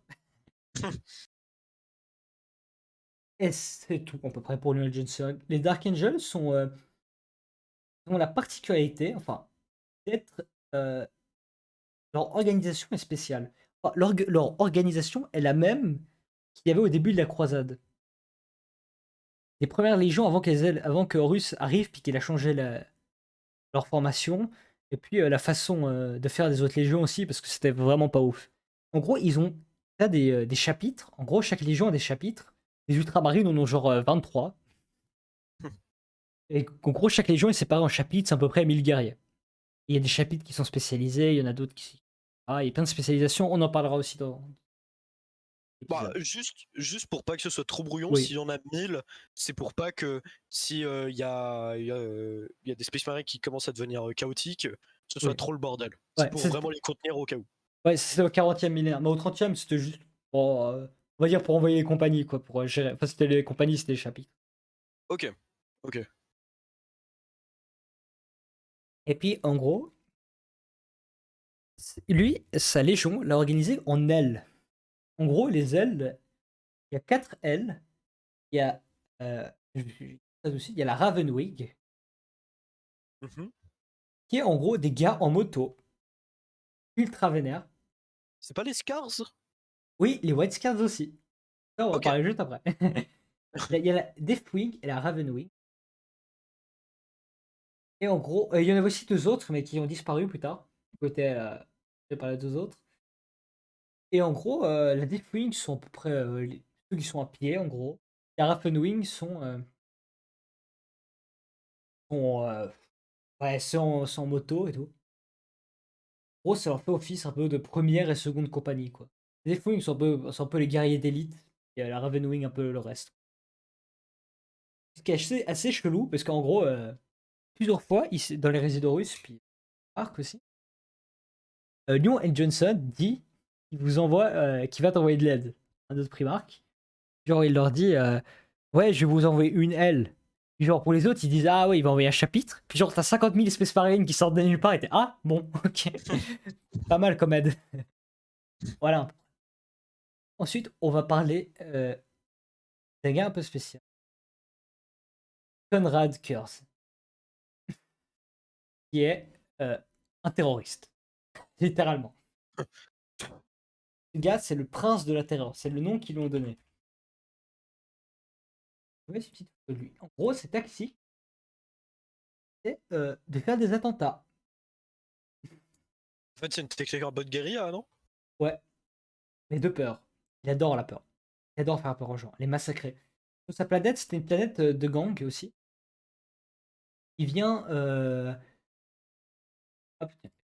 Ah, voilà, c'est lui hein, qui est tout blanc. Il vient d'une planète extrêmement polluée, Nostramo, qui est polluée à mort. Et toujours nuit. Et Ok, en gros, à cause de... ouais, bah à cause de la pollution. Ok, ok. Et en gros, Conrad Curse, comment il a pris le pouvoir? En gros, il a pris tous les voleurs, les violeurs, tout ça, que la planète était remplie. Il les a massacrés. Quand je dis qu'il les a massacrés, il leur a genre retiré la colonne vertébrale, il les a posés dans la rue comme ça. Il a fait des dessins avec leurs entrailles. Vraiment un gars sympathique, tu vois. Un gars avec qui t'as envie de passer la nuit. Et c'est pour ça qu'il a appelé sa légion les Night Lords, les seigneurs de la nuit. Parce qu'il attaquait pendant la nuit. Et voilà, un peu. peu vrai. Puis un peu fou, légèrement fou, très fou. Bon, là, je pense qu'on a assez parlé des Primarques, il en reste encore quelques-uns. Hortarion, Ingron, tout ça, mais on va peut-être en parler un peu plus tard parce que le temps passe et on va peut-être foncer direct dans les Résidorus. On a posé un peu le décor. Est-ce que C'est tu un serais gros chaud? décor quand même. Un gros décor. Mais je pense que c'était quand même important. Et au Ah pire, mais on c'est pourra faire toujours un important. épisode 2. On pourra toujours faire un Pardon? épisode 2. Ah oui, forcément. Forcément. Faudra un épisode 2 en tout cas. Parce que les Résidorus est incroyable. Alors, les Résidorus va commencer quand l'empereur va débarquer à Monarchia. Alors, Monarchia, c'est une, planète enfin, c'est une ville que Lorgar a conquérie, le primarque des World Bearers. En gros, Lorgar, c'est un fanatique religieux. Et il faut savoir que l'empereur ne voulait pas être considéré comme un dieu. Il voulait effacer les dieux de l'existence. Parce que pour lui, ça ne sert à rien. Pour lui, c'est toujours ce qui a jeté l'humanité dans des problèmes. Entre elles, Enfin, les religions en voilà, général, les c'est ça? religions. Voilà pour lui. Ok. Et en gros, Mais du coup, il avait quand même conscience du monde avant. oui, oui, non, l'empereur a genre 60 000 ans. Ok, oui. Non. Ouais, Ok. voilà. Il a passé la plupart de son temps caché. Il s'est jamais montré. Parce qu'il gérait l'humanité un peu de loin. Puis après, quand il a voulu prendre un peu le chef de l'humanité, ben, au moment où il était au pire endroit, parce qu'il pouvait plus gérer en fait, dans l'ombre. Et puis surtout, comme il disait, certains posaient la question, ils disaient, mais pourquoi l'empereur a pas pris le pouvoir pendant l'âge d'or de l'humanité? Pourquoi il a pas pris à ce moment-là? Tout simplement parce qu'en fait, les gars étaient tellement puissants que s'il y avait un gars qui sortait de nulle part, qui s'appelait empereur et qui voulait prendre le pouvoir, il aurait juste exterminé. Perpétuel ou Ok. pas, empereur ou pas. Alors, tout a commencé avec Monarchia. Quand l'empereur a débarqué à Monarchia, il a dit, mais Lorgar, qu'est-ce que tu fous? Pourquoi toute la cité me vénère comme un dieu alors que j'ai dit que je voulais pas qu'on me vénère comme un dieu? Il a amené Gilliman avec lui, ce fameux robot, et ils ont fait raser la cité. Assez violent quand même, comme Bah, c'est engueulade. sûr que comme ouais, comme simple engueulade, Ouais, raser et toute là, une cité. voilà. Et puis Lorga est assez, comment dire, on va dire, il est assez fragile, enfin, assez sentimental. Et il va direct péter un câble. Et c'est là qu'il va commencer à aller du côté du chaos. Alors, qu'est-ce que le chaos? On va très vite fait répondre à ça, parce que sinon ça va nous prendre 25 ans aussi. Alors, le chaos, en gros, c'est le warp. Et le warp, c'est la puissance de toutes les pensées qu'ont les humains ensemble. Toute leur aura psychique. En gros, tout ce que tu as pensé, que tu n'auras jamais fait, tout ce que tu penses, ça va là-dedans. Tes rêves, tout. Ça va dans le warp. En gros, il y a 4 dieux du warp. Korn, Nurgle, Sinch et Slanesh. Et en gros, pour aller très très vite, on les appelle les puissances déjà aussi. Les puissances de la ruine. Pour vous mettre un peu dans l'ambiance. En gros, Korn, c'est le dieu de la guerre. Sinch, c'est le dieu du changement. Nurgle, c'est le dieu de la pestilence. Et Slanesh, c'est le dieu du plaisir. Je vais pas vous mettre d'image. J'ai pas envie que le stream passe en NSFW. Ni la chaîne non plus. Tu peux pas mettre une image floutée peut-être? Peut-être de Korn, ouais. Allez, on va voir. En tout cas, Slanesh, non. Clairement pas. Oui, c'est la neige de ce que je sais, ouais, tu peux pas mettre. Slanesh, non. Korn, oui. Korn, oui. Korn est assez stylé. Mais, Korn, mais, mais moi, c'est le Psyker. Ah, Comment Tsinch. il s'appelle déjà? Tinch, ouais, voilà. Tsinch est stylé. Ça aussi, je vais mettre. Voilà, Korn. Ouais, ou du moins d'écrire. Ouais, c'est Alors, vrai que Korn, c'est un gros. Bah voilà. voilà, Korn. Simplement. C'est le mec au milieu là. Alors, pour décrire Slanesh, imagine. En vrai, peut-être qu'il y a une photo de Slanesh un peu floutée que. Mais je pense quand même. Attends, au pire, Allez, je vais on en tente. chercher. Non, j'en mets, j'en mets. Pire, on tente. En vrai, ça va. Ah non, c'est bon, j'en ai trouvé. Ah, ouais.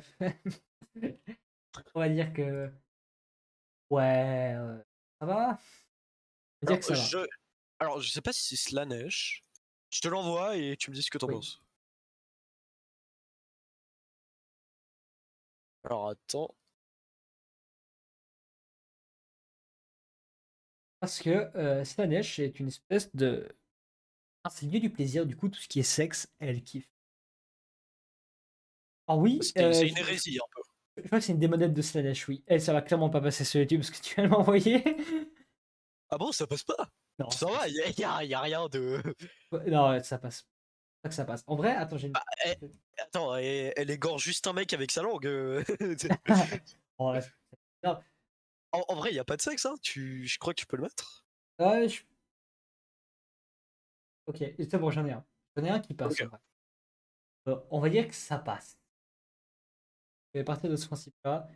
Ouais, non, en vrai, ça va, ça va. Hop, je vais vous la mettre. Parce que, comme apparemment, vous voulez absolument voir Slanesh parce que vous êtes des obsédés du sexe. Ah, je vous ai vu les petits weebs là. Alors, voilà Alors, Slanesh. On voit un petit bout de téton, mais c'est pas là. ça, c'est ban. Ça, je le dis haut et fort. Slanesh est vraiment pas cool. Et va, passez-moi du mot, pénétrer. Ok. Littéralement. C'est son délire à elle. Et les Emperor's Children ont été corrompus par Slanesh. Ils sont devenus très chelous. Ensuite, nous avons Nurgle. Alors, Alors, j'ai vu qu'il y avait une figurine sur Norgul. oui, oui, je la mets tout de suite. Très belle figurine. Mais je crois que c'est un démon de Nurgle. C'est un démon de Nurgle, pardon. Je vais pas la mettre en fait. Comme j'ai une. En gros, ça c'est un. Alors, j'ai trouvé une image avec les quatre dieux, mais je crois que Ouais, c'est ouais, genre un fan art. ouais. Bah, ok, moi, Enfin, j'en ai un. ok, ok. Qui est la plus connue évidemment.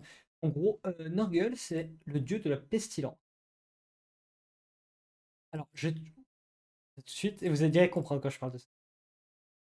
Voilà Nurgle. Ce gros tas dégueulasse. Plein de pestes et de maladies. Ouais, et il adore faire des maladies. Bah, en fait, il sert qu'à ça, en fait. Voilà, il sert qu'à ça. Mais c'est aussi le dieu de la vie. Parce que c'est pour ça que le warp existe toujours. C'est qu'en gros, chaque dieu a un autre côté. Alors, Korn, qui est le dieu de la guerre, c'est aussi le dieu de l'honneur. Mhm. Slanesh, qui est le dieu du sexe, c'est aussi le dieu de la naissance et du plaisir. Bon, Ok. le plaisir jusqu'à un certain point, évidemment. Après, quand ça devient trop Ouais. chelou. Hein, quand c'est de l'hérésie, faut Voilà, tuer. exactement. Faut purger tout. Bon, vous avez compris qu'ici, on est des joueurs impériaux, pas des cultistes du chaos de merde. Voilà. Oh non, nous on se cache pas. Et puis, Nurgle, qui est en gros le dieu de la vie, en fait, finalement. Même s'il adore foutre de la merde, bah, c'est aussi le dieu de la vie. Et Tzeentch, c'est le dieu de la fourberie. Je vais mettre une petite photo de lui, parce qu'en vrai, il est assez stylé. Euh, il est assez aimé. Moi, en tout cas, je l'aime bien. En vrai, Tzeentch, c'est l'un de mes préférés avec Korn. Les autres, je les aime pas trop. Nurgle est assez moche. Voilà. C'est Nurgle, Bah, quoi. en fait, Nurgle, c'est un peu logique que ce soit le dieu de la vie, parce que en soi, sans mal, il n'y a pas de Voilà. vie, en gros. Voilà, exactement. Et j'essaie de trouver une photo de Tzeentch. Ah ouais, bah c'est. Alors moi, j'en trouve pas d'ailleurs. Alors, moi, j'ai la photo de Tzeentch de base. Qu'on utilise.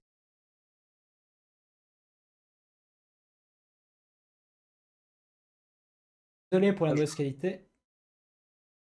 Gros, voilà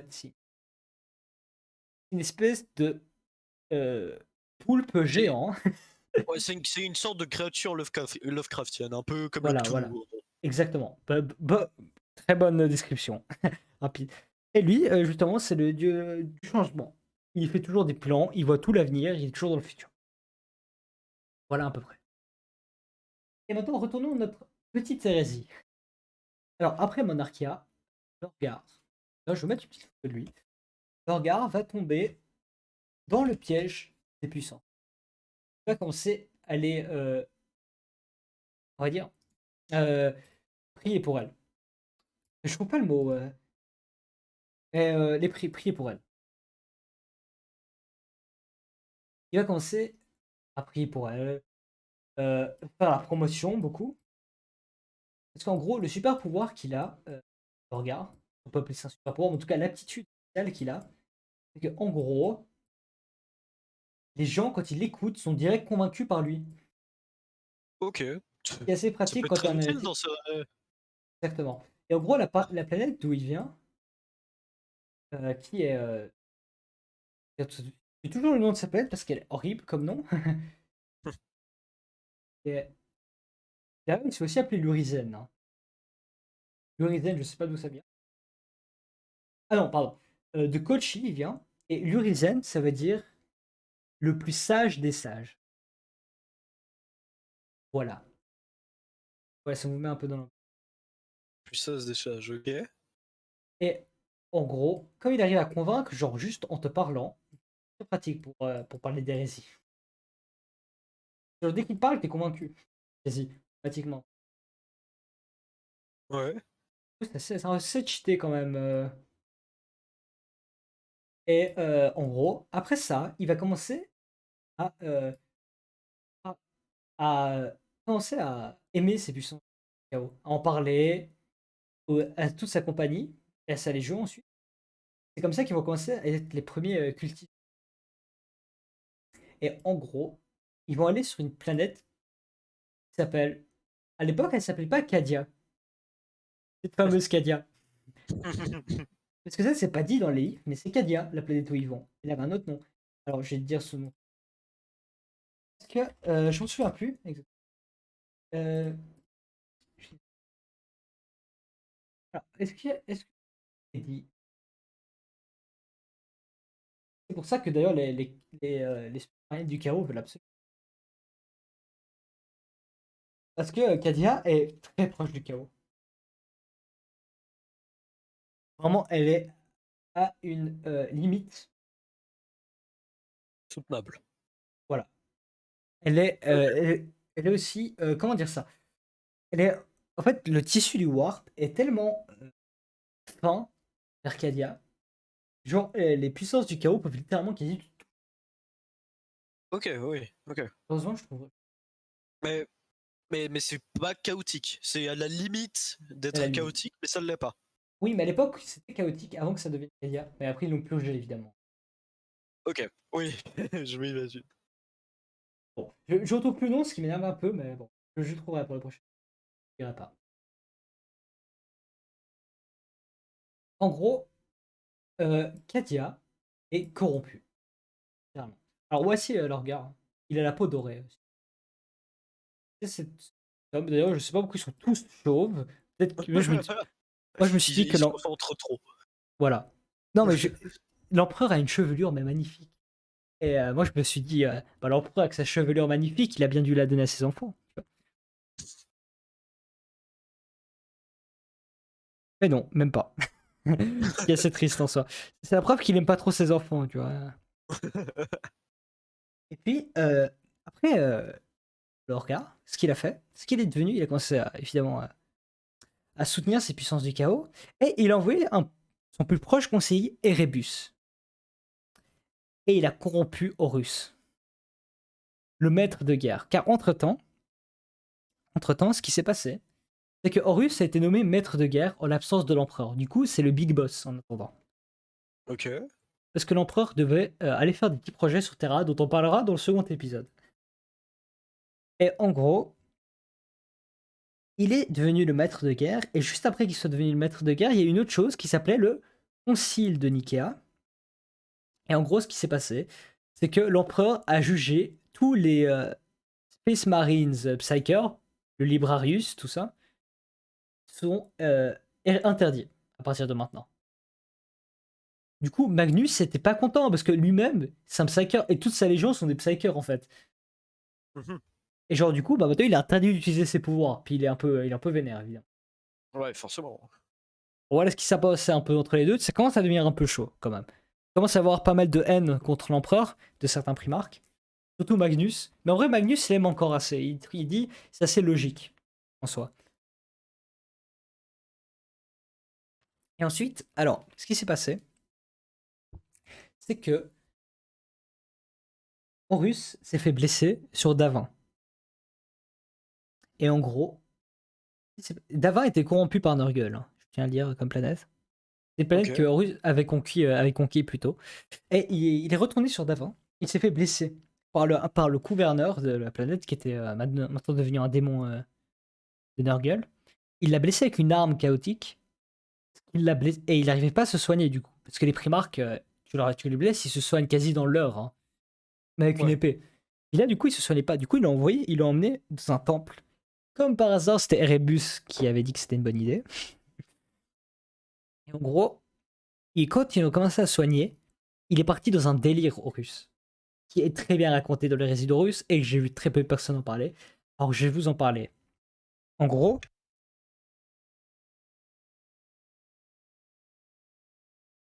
merci.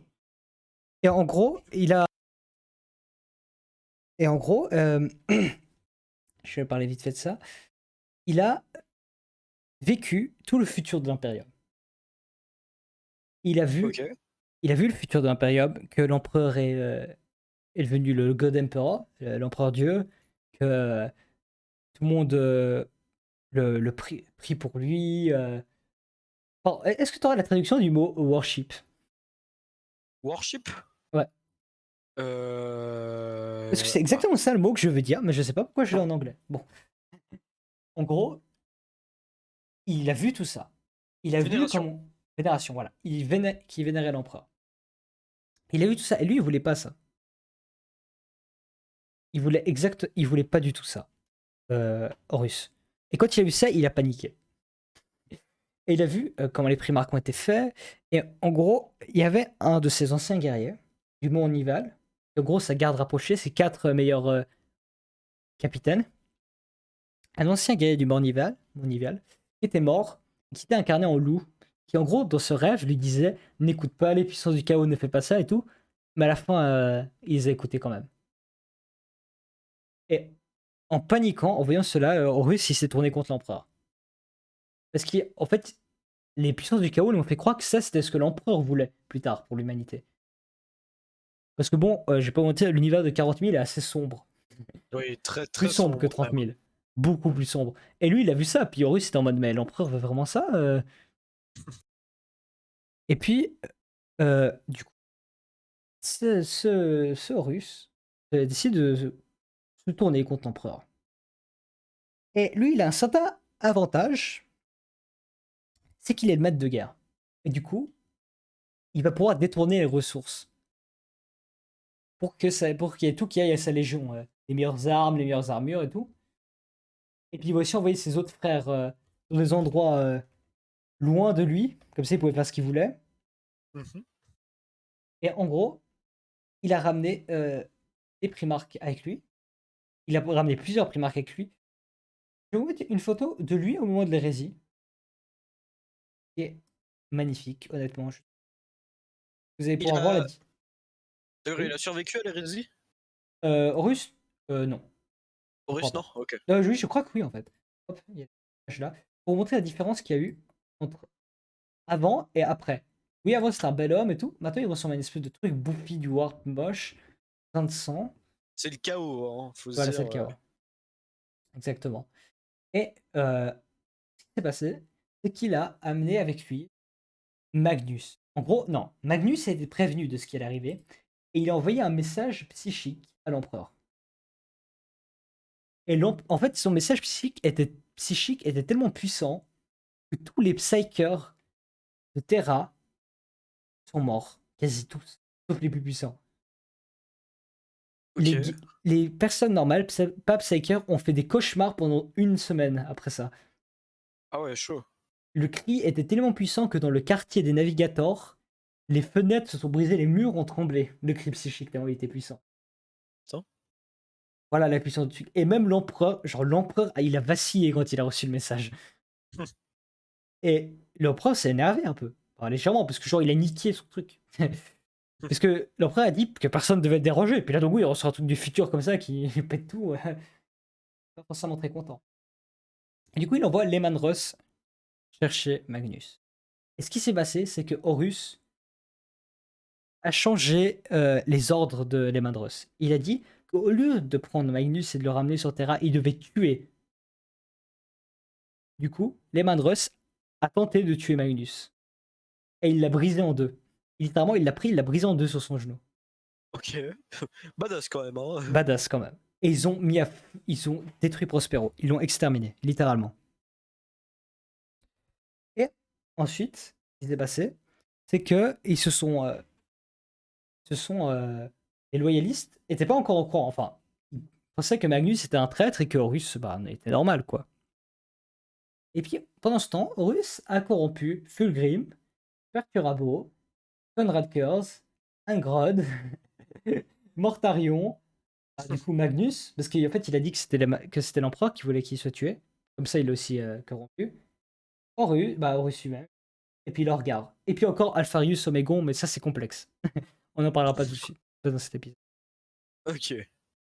Et en gros, pour la dernière chose dont on va parler dans cet épisode, comme ça je vous laisse un peu sur votre faim quand même. Un peu ce petit début d'hérésie que vous avez bien aimé. C'est le massacre d'Istvan. C'est là que l'hérésie débute vraiment. Alors, comment ça va se passer? Ils vont aller sur le système planétaire Isvan. Et Is-23 déclare son indépendance par rapport à l'Imperium, voilà. Et puis Horus, il est là-bas afin de pacifier la région, allemand. Et puis il envoie 4 légions de Space Marine. Les Sons of Horus, qui étaient avant les Luna Wolf, il les a renommés les Sons of Horus. Pour vous dire son ego surdimensionné. Les World Eater, qui sont la Légion d'Angron, les Emperor's Children et la Death Guard, qui est la Légion de Mortarion. Et il les envoie les 4 là-bas. Et, là-bas, il y a il y a la Raven Guard, les Iron Hands et les Salamander qui vont aussi à Isvan. Normal. Et sauf que là, cadeau, ils se font massacrer dans leur propre rang. Ok, ouais. C'est bordel, ouais. Ouais, c'est le gros bordel. En gros, ils savaient que Fulgrim avait trahi. Ok. Mais que Fulgrim sur Isvan 3. Et du coup, ils sont allés sur Isvan 5. Et les autres se sont dit, bon, vas-y, Fulgrim, on a 3 légions, on va arriver à l'avoir. 3 primarques, 3 Ouais. légions. Et là, tout d'un coup, les Sons of Horus, ils commencent à tirer sur les Salamanders. Les Emperor's Children contre-attaquent, les Iron Warriors sortent et commencent à tous les exterminer. C'est un gros bordel. Mais Ferus Manus pète un câble. Littéralement. Et Ferus Manus, il fonce à travers tous les autres légions Astartes de traîtres, il les massacre à la chaîne et tout, il fonce tout droit vers Fulgrim. Et là, il y a un duel entre Fulgrim et Ferus Manus. Et là, évidemment, un duel épique entre les deux. Ferus Manus se fait couper la tête par Fulgrim. Et il meurt. C'est le premier Putain, primarque à mourir. c'est vraiment. Faut Ouais. vraiment que vous lisiez le livre parce que vraiment, le combat C'est est un truc assez de fou. épique. C'est un truc de fou. Le combat m'a donné des surfroids. Là, les loyalistes se font massacrer. Tout le monde fuit. Vulcain disparaît, le primarque des Salamanders. Vulcain disparaît. Il y a Corax par ultra énervé, il manque la moitié des gens. Et les traîtres contre-attaquent encore. Ils attaquent, ils s'enfoncent dans l'Imperium, planète après planète, ils écrasent tout. Mais il manque encore des primarques loyalistes. Il y a Jakatai Khan, qui est le primarque des White Scars. Et lui, il sait pas qu'il y a l'hérésie, parce qu'il est loin. Genre, Horus vient lui dire ouais, regarde, nos frères se sont tournés contre l'empereur, faut que tu les tues. Et Jakatai Khan dira non, je préfère attendre. Et il a bien fait, parce qu'à la fin, il rejoindra l'empereur sur Terre. Mais bon, ça c'est pour plus tard. En gros, là, ce qui se passe, c'est que nous avons quasi tous les traîtres, tous les primarques traîtres. Ça fait 1, 2, 4, 5, 6, 7, 8, 9, la moitié exactement. 9 contre 9 Primark. Ok.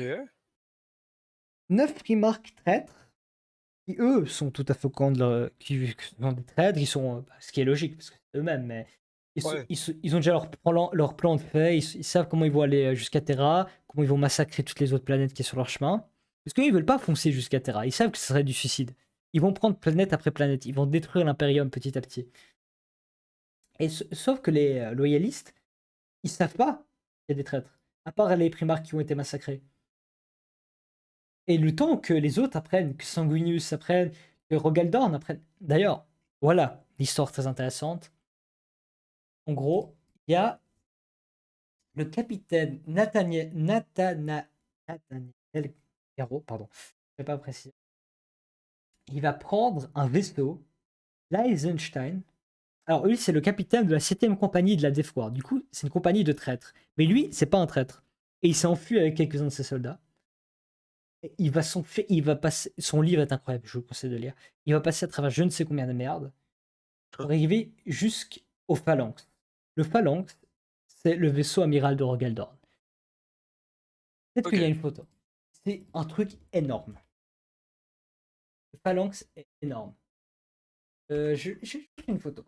Le Phalanx est une forteresse, littéralement. C'est un vaisseau forteresse. Forteresse volante, ouais. Voilà. Je vais mettre une petite photo, j'en ai une. Hop, pour montrer un peu la puissance. Voilà. Alors, voici la taille du Phalanx, à peu près. Il fait à peu près la taille d'une ville, littéralement. Ok. Ouais. Et il tombe sur le Ok. Phalanx.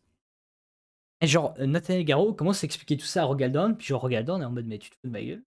T'es sérieux? C'est vrai, là? Il lui explique, il lui jure. Et finalement, ils sont envoyés sur la Lune, sur Luna, où ils vont être gardés prisonniers parce que tout le monde pense que c'est aussi des traîtres. Mais après, plus tard, on en reparlera aussi dans le second épisode.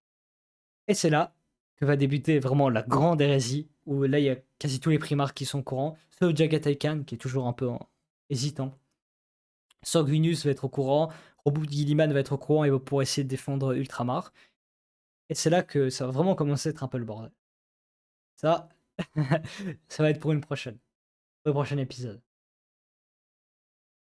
C'est un peu décevant, je sais. C'est vrai, moi je suis un peu sur la fin là. Sur la fin, ah là là, voilà. Écoutez, ça va donner encore plus envie d'aller voir le prochain épisode qui sera la semaine prochaine.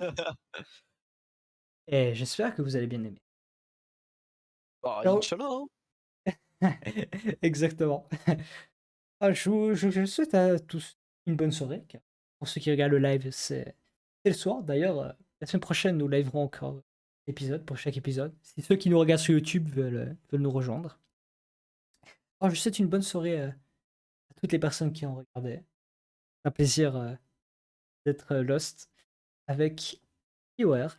Bonne soirée à tous. Bonne soirée.